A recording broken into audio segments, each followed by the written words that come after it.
Wow, 94.1 the Bay's Party Station. It is Babs. And you know what? I love having people who were born and raised in Tampa Bay come through to the station, especially ones that do cool things.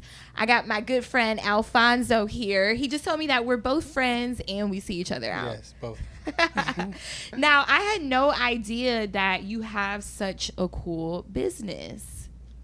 Yes. So how would you describe Pigeonly? Is that how you say it, right? Pigeonly? Pigeonly. You're close, Pigeonly. though. But You're do close. people, you said people always. A lot of people say pigeon only. Okay. That's like the first glimpse. You look at it, you think it's pigeon only. So like the bird. what would you describe Pigeonly as? Basically what Pigeonly does is we're a communication platform to help families stay connected to inmates or prisoners, their loved ones behind bars. So what we've done is we created an application that allows families to easily search to find where their loved one is at, and then from where they're located, we provide a suite of services to allow them to stay connected. So based on that institution, you may only be able to receive photos or postcards. Mm-hmm. Some institutions may be greeting cards. So with that, we just took that data, and now we make it easy for the family member to just get on this application. Well, actually not an application, but it's mobile compatible right now. Okay. We're working on an application. Make it easy for the family member to get on and to stay in communication, throughout their busy day, their busy life. So we want to make it easy on the family, and in essence, it'll make it a lot easier on the inmate behind bars to stay connected and stay, within communication with his family. Now, what made you come up with this? Pigeonly? Okay, so this story, I'm my co-founder, Frederick Hudson. He was actually in prison for 5 years for trafficking marijuana. So he is from St. Petersburg. He's from the Tampa area. Right. I met Frederick back in, I don't know exactly when, but we met in the Air Force, actually. So when we met in the Air Force... Thank you for serving our country. You're welcome. So we met in the Air Force. We both happened to be from the same area, both happened to be kind of similar background. Not too many people like us were recognizable in the job that we had in the Air Force. Right. Not too many young black men were doing what we were doing, so we kind of just gravitated to one another. So I met him back in the Air Force. He got out the Air Force while I was still in, but we stayed in communication. While I was serving the military, he was serving other things. So that was like back in 2000, I want to say like 2008 or 2007, 2008, around that time. And from there, he went to prison, of course. And when he was in prison, I wasn't even thinking about this, but while he was in prison, it was hard for me to search to find out where he was at. Right. And I didn't realize this until afterwards, that how difficult it really was to find out where he was. I don't know if he was here in Hillsborough County, if he was in Las Vegas, where we were at that moment. I didn't know where he was at, so we were still in communication. I put some money on his books, and while he was in prison, he was like, you know what? I have an idea. I think we should try this community, this specific demographic of people, this group of people that's underserved, not really paid attention to here in the prison. Like it's a lot of opportunities to help, a lot of opportunities to create ways to help families stay connected. So when he was in prison, I said, you know what? When you get out, I got you. I currently was going to school at St. Petersburg College. I was a biology major. Okay. And at that time, it was very difficult. Biology was very difficult. Oh, yeah. No, that's why I'm a communications major. I can't do all the science stuff. It was me neither. That's what I just realized. But while I was going to school, it was very difficult. So at the time, I'm going to school, I'm struggling, but I'm trying to push through because I want to be a pediatrician. So you know what? I want to go into medical school one day. Let me just keep pushing and keep pushing. He gets out of prison, right? So I'm going to school, and I have this little tax office that I have, and oh my God, like a movie needs to come out about you. You've done so much. Once I got out the military, and I realized that I just wanted to go to school. I realized that I wanted to work for myself. Right. So I was looking at different opportunities. So having that tax office was an opportunity that I had when I got out the military. So like I basically just fast forwarded to me being in school and having this tax office and kind of hustling to try to get things, to pay bills and stuff like that. But I had this little tax office, and when he got out of prison, he needed like a halfway house Well, he needed permission from the halfway house to be able to work.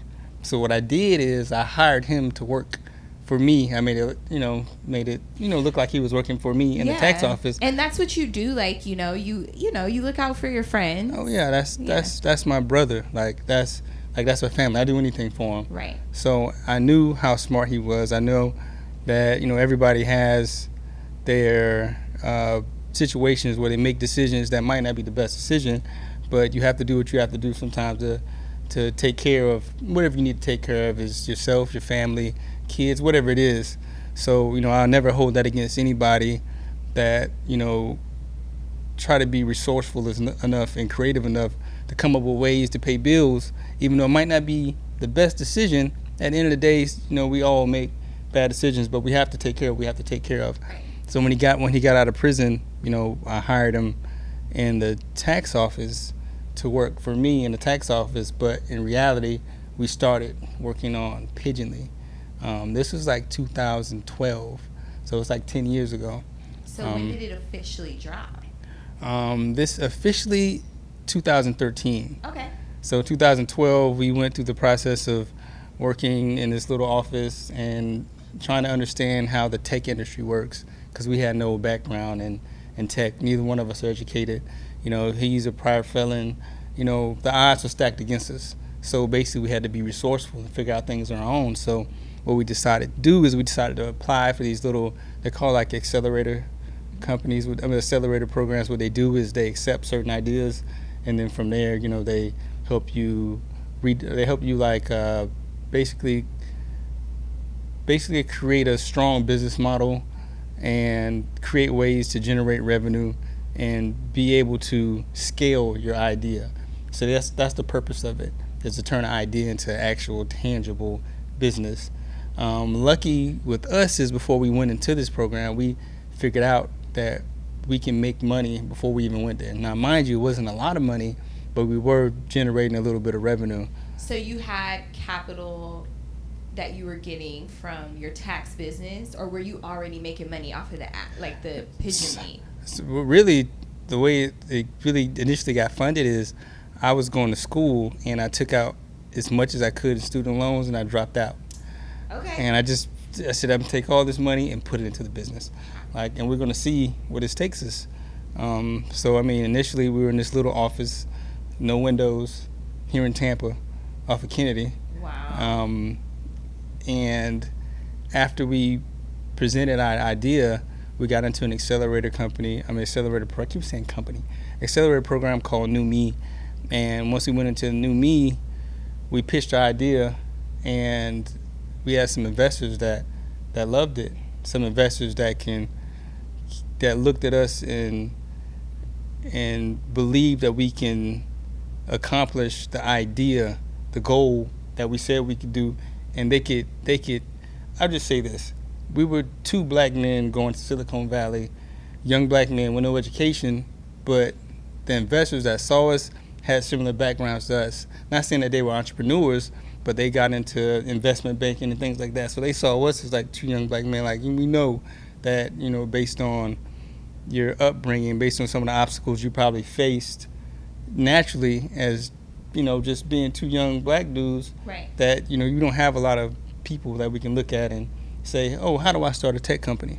We just don't have that. So they just saw the fact that they saw that we hustled our way to where we wanted to be, and they loved that. Yeah. They loved that.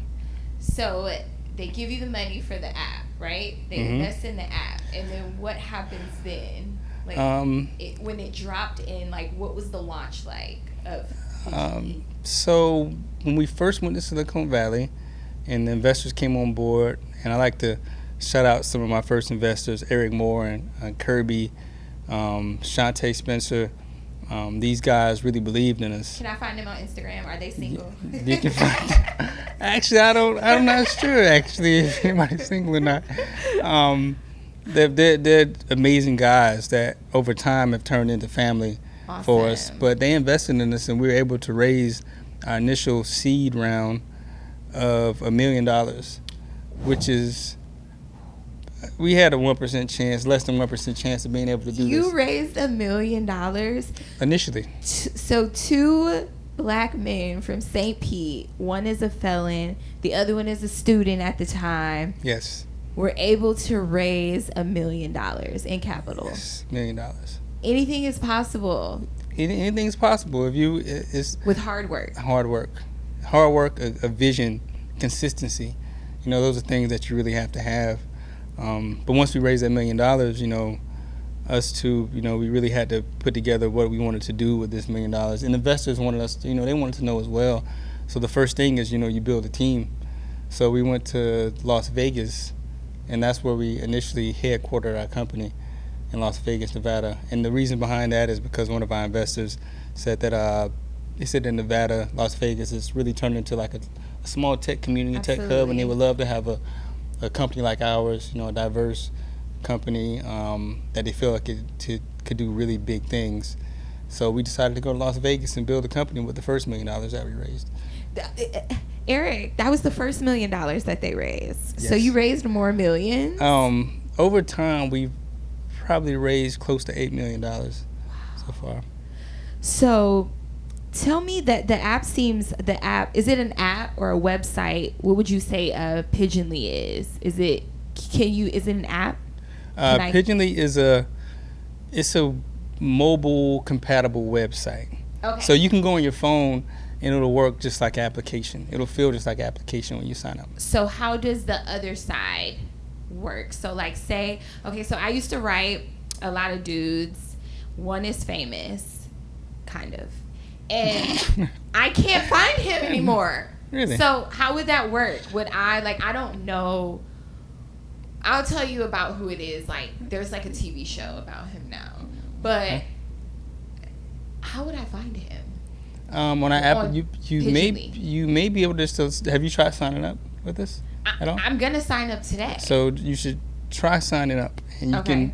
you'll possibly be able to find him by searching his first and last name. I don't know if you had any other specific information, what state he was located, or was he in federal institution or not. Feds, yeah. You'll be able to find him and search him and find him on our application. So once I find him and I want to write him and be like, hey, it's Babs, do you remember me? I'm like, doing big things in Tampa. Yes. Like, how am I able to get a message to him? So with our application, you'll be able to send him a letter from your phone, send him a postcard, send him a greeting card, any one of those. And he'll get it. He'll receive it. He'll Like, receive it within 5 business days.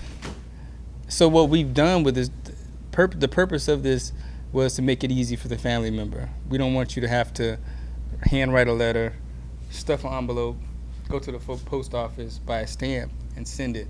What we do is we allow you to do everything from your phone.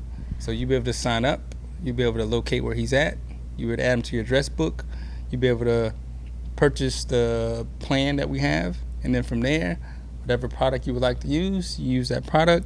Postcard, greeting card, letter. You can send photos, multiple different ways to communicate with them. And from there, we have a fulfillment center in Las Vegas, Nevada, that will print and ship it to him. Usually we print and ship same day, but it will happen within 24 hours. Damn. Okay. I love this. So I'm about to start a bit on my show called Prison Mail. And prisoners write me often. I tell them that they have to be like nonviolent criminals though before I read their, letters on air. But they listen to me, in jail, and I like it. So I just want to know like how they're doing. So is there a way like I could just do that on an app? Could I set up something? I'm sorry, not an app. Can I set up something on Pigeonly where I can just, get messages back and forth? So when they want to write me back, will it come through the app?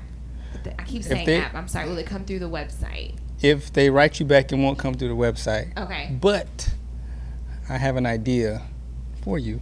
Okay. Well, we can try to set something up to where you have a specific PO box to where all your mail will go to, and from there, I'm not going to say this is 100% certain, but we should be able to. We should be able to transcribe your mail, and you can see it on the dashboard digitally and read the mail that way. This is so cool. I like this, and I'm happy that I get to find my friend that I haven't talked to in such a long time. Me too. Thank you. Me too. And you know what? I talk about this a lot on my show too, because there's something that you said that was super important. It's so hard, thanks to people like you and other people in the Tampa Bay area who do hire people who are felons. Mm-hmm. Because it's very sad that they get out of prison and they can't find work. And had it not been for you, your friend who was selling something that's damn near legal now in every state, had it not been for you, he wouldn't have been able to, get a job. And that's so sad, because then what happens is it's just like it's like a cycle. They go right back in because they can't find legal work. You're right. I mean, recidivism rate is high. You have over a 50% chance to go back to being incarcerated. So the purpose and one of the main, part of our mission is to help, lower that recidivism rate. Mm-hmm. And one of the ways is constant communication with family. True. I like that. So a lot of guys, they're in prison, but they don't have a support system. They don't have the tools or things in place where family members can stay in constant communication with them. So when they do get out of prison, they have some type of plan. A lot of guys get out of prison, they don't have a lot of people to communicate with. They don't have a support system. And what happens is they go back to what they know. A lot of times that is something that may see them back up in prison. So, one of our main goals is to help with that, lower that recidivism rate, and find multiple ways for them to stay in communication, easy ways, affordable ways, because it's a very predatory system. Mm-hmm. The system isn't built for you to win. It's not built for us to win. Right. It's not built for inmates to win. The prison industry should be more, geared towards rehabilitation and providing an outlet and providing resources when you do get out of prison. But that's just not the truth behind it. It's the exact opposite. Prison is a business. So a lot of times, the goal isn't to help these guys, to help rehabilitate and help them get back on their feet. So it's up to people like, us and our company and other programs out there to help them transition from prison back into to normal, to a normal life, to where they can feel like they can be an asset instead of going back to some of the old ways that naturally you would go back to if you're trying to make a means, to take care of your family and to live a happy life. Facts. Now, how many people would you say are signed up? Like, how many members do you have on Pigeonly? How many subscribers we probably have? Yes, subscribers. At any given time, we could have up to 50,000 subscribers. And from that 50,000, they're probably communicating upwards to a million people that are incarcerated. That's like people in prison, in and out of jail. So yeah, it's a pretty large number. It's a pretty big industry. That is. And thank you so much for creating this business, this website. It's a lot of people out there with loved ones that are locked up.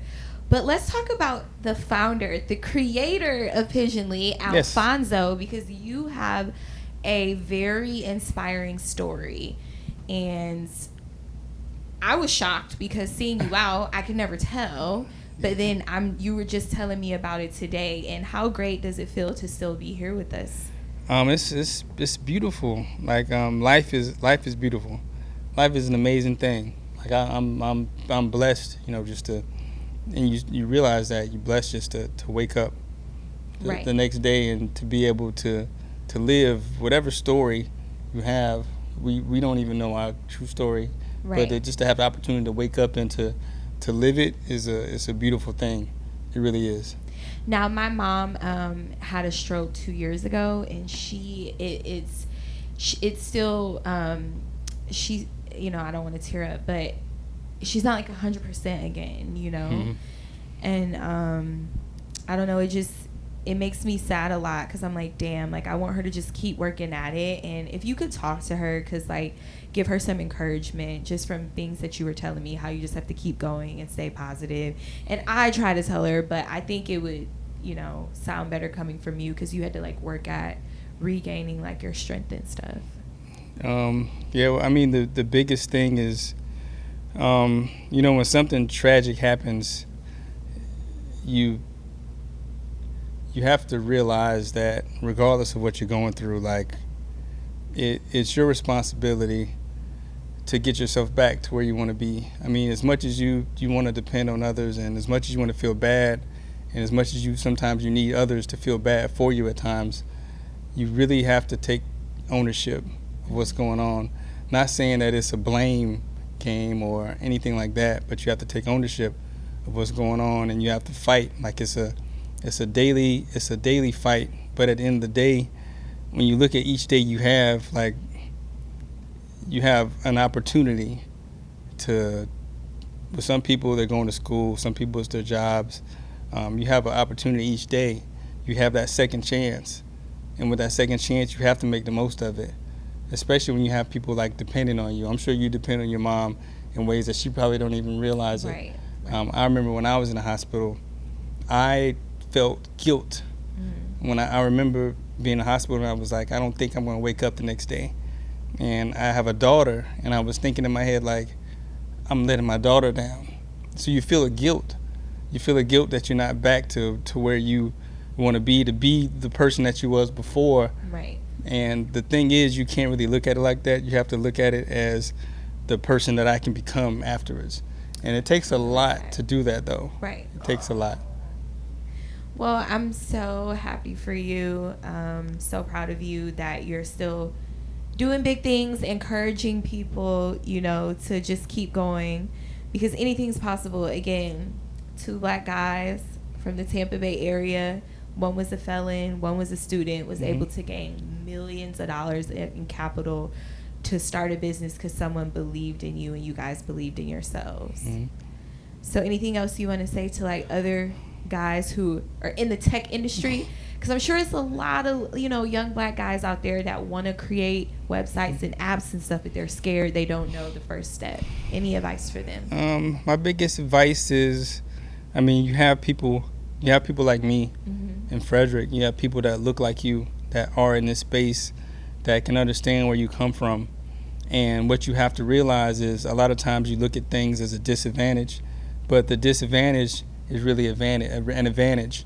Like growing up and not having as much and having to be resourceful, having to be creative, having to come up with ways to get money and come up with ways to get people to believe in what you're doing. People do that all the time in our communities, but they just don't realize it, and they don't realize they could use that strength toward something productive, that like a tech company, something to build instead of doing other things that might, you know, end up with you either being dead or in prison. So it's like use that disadvantage that you think you have as an advantage, because we saw ourselves as the biggest hustlers in tech. Because when we were doing this, it wasn't too many of us at all. Right. Like we were going into rooms and it's me and him, and it's not too many other, you know, young black founders going into these rooms. So what we said we were going to do is we were going to take some of the strengths that we do have, and hustling is just one of those strengths. Like we feel like we can go into a room and we can get whatever we need to get out of this room, and that's what we had to do. And you know, I don't want to give that same spiel. It's like, oh, just give your dreams, you just work hard, you'll succeed and everything. That's just not true. To be real with you, it's not all about hard work. It's about, you know, being smart, and it's about building relationships. It's about, you know, it's so much more to, you know, just having an idea and working hard. There's so many intangibles that you already have in place that you just don't even realize you have in place already. And that's what we've done. I love that. Use your disadvantage as an advantage. Yes. I want to get that tattooed. I don't know where though on my body. I want to get that tattooed. Thank you so much, Alfonzo, for coming through. I'm definitely going to write up a story on this, post this interview to the website, because I have so many people who listen who have family members incarcerated. I have, you know, incarcerated people listening, so maybe when they find out about Yes. Pigeonly, they can let their loved ones know as well. It's an easier way to stay in constant communication. Oh, can I do one more thing? Yeah, One thing? go ahead. Yeah. One thing I wanted to do as well is I wanted to thank a couple people. Okay. And Frederick is one of the people. He's the Is the that the one founder of that's the in company. Africa right now? We went to Africa for Oh, his okay, birthday. okay. Yeah, Do Frederick. I sound like a stalker? You're like, How how do did you know? you? What was this? Is he in Africa right now? No. I want to thank him just because he's done a amazing job. I've seen him grow from where he was to where he is now, and I want to thank him. I want to thank some of my early investors because we don't get a chance to really say some of the things that we should be saying to these people Right. as often as we should, because we think that we have tomorrow all the time. We really just don't. So I just want to thank some of my investors. I mentioned the name Eric Kirby, Shantae, some of the early investors. I want to thank my daughter for always giving me inspiration when she didn't realize that she was writing, "Daddy, I miss you and I love you and the greatest dad." When I moved to Las Vegas, she was still here in Tampa, and she said, "You know what? I believe in you." Like, she was very inspirational and strong while I was gone. I want to thank my girlfriend as well to help me, get through the toughest time ever in my life. So Love you guys' relationship, and Yeah, I better be invited to the wedding. oh, for sure. Definitely. Thank you so much for stopping by to Wow 94.1 Alfonso. Pigeonly. You got loved Yes. ones locked up, family members, exes, people that you used to write in the past that you reminisce about. Oh, Pigeonly is the website that you need to get on. Pigeonly.com. Pigeonly.com. Yes!